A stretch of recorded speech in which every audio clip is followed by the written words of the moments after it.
Kim Cho humabol ng entry para sa Pink Day.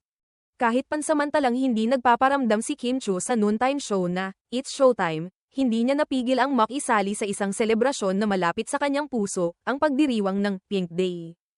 Noong ika-23 ng Hunyo. Sa kabila ng kanyang pananahimik sa programa, aktibo naman si Kim sa social media.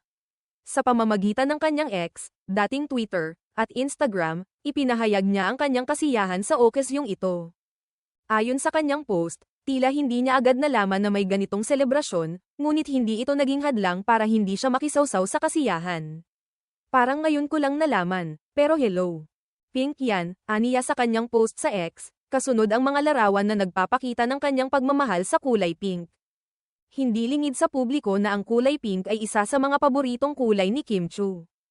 Kaya't sa oras na malaman niya ang tungkol sa Pink Day, agad siyang nagbahagi ng mga larawan sa Instagram na nagpapakita ng iba't ibang gamit at eksenang may tema ng kulay pink.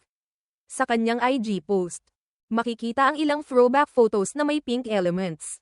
Nariyan ang mga larawan kung saan siya ay nakasuot ng pink na kasuotan, hawak ang pink na bulaklak, may pink na backpack, pink na bike.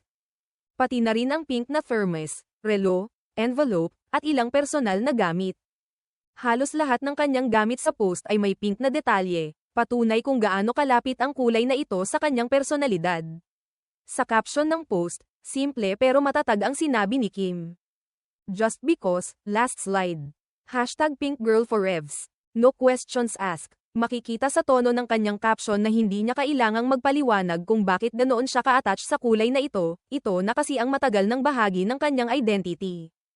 Agad namang umani ng iba't ibang reaksyon mula sa kanyang mga tagahanga at followers ang kanyang post.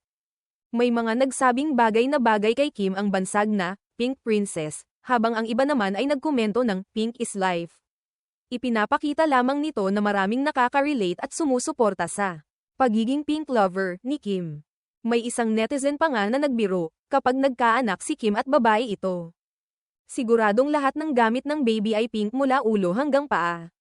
Napangiti ang marami sa ganitong komento dahil tila natural na kay Kim ang pagyakap sa kulay pink, mula sa damit hanggang sa simpleng accessories.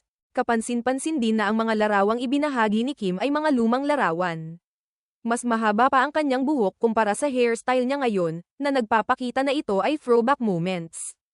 Gayunpaman, kahit throwback man ito, buhay na buhay pa rin ang kanyang estilo at aura bilang isang Pink Girl Forever.